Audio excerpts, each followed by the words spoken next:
Here is how to add GPS locations to your photos. This feature is useful because many photo apps and galleries can display your pictures on the map, showing you exactly where each one was taken. So here's a step-by-step guide. First, open your camera application.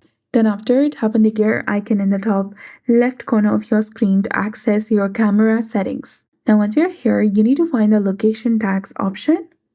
Scroll down and you'll get this option under General section. Go ahead and enable this setting. Tap on Turn On and then tap on Turn On again to continue using your location accuracy.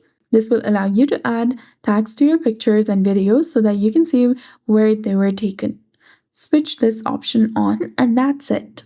I hope you found this video helpful. If you did, please like, share, and subscribe. Thanks for watching. We'll see you again in the next one.